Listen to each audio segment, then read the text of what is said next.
देवशयनी एकादशी की कथा के अनुसार सूर्यवंश में मानधाता नामक प्रसिद्ध सत्यवादी राजा अयोध्यापुरी में राज्य करते थे।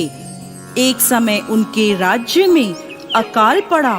प्रजा दुखी होकर भूखों मरने लगी।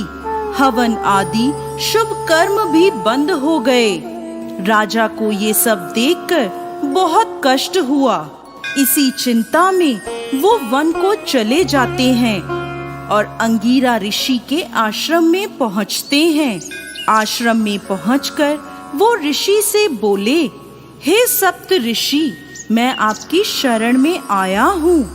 मेरे राज्य में अकाल पड़ा है। प्रजा कहती है राजा के पापों से प्रजा को दुख मिलता है। मैंने अपने जीवन काल में किसी प्रकार का कोई पाप नहीं किया। आप दिव्य दृष्टि से देखकर बताएं कि मेरे राज्य में अकाल पड़ने का क्या कारण है। तब अंगीरा ऋषि बोले, राजन, सतयुग में ब्राह्मणों का वेद पढ़ना और तपस्या करना धर्म है, परंतु आपके राज्य में आजकल एक शूद्र तपस्या कर रहा है।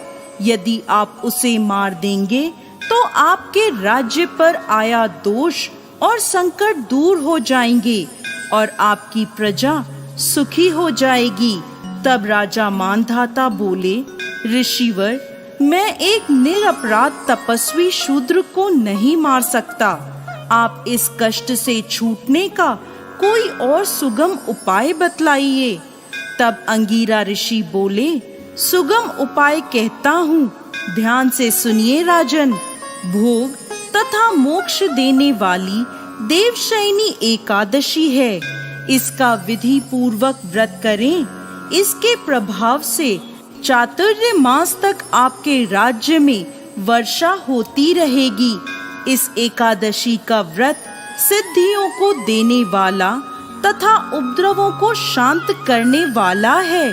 ऋषि की बात सुनकर राजा मानधाता उन्हें प्रणाम कर अपने राज्य को लौट आते हैं और अपनी प्रजा के सहित पद्मा एकादशी का व्रत करते हैं, जिसके फलस्वरूप उनके राज्य में चातुर्य मास तक वर्षा होती है और राजा के और उनकी प्रजा के सभी कष्ट दूर हो जाते हैं।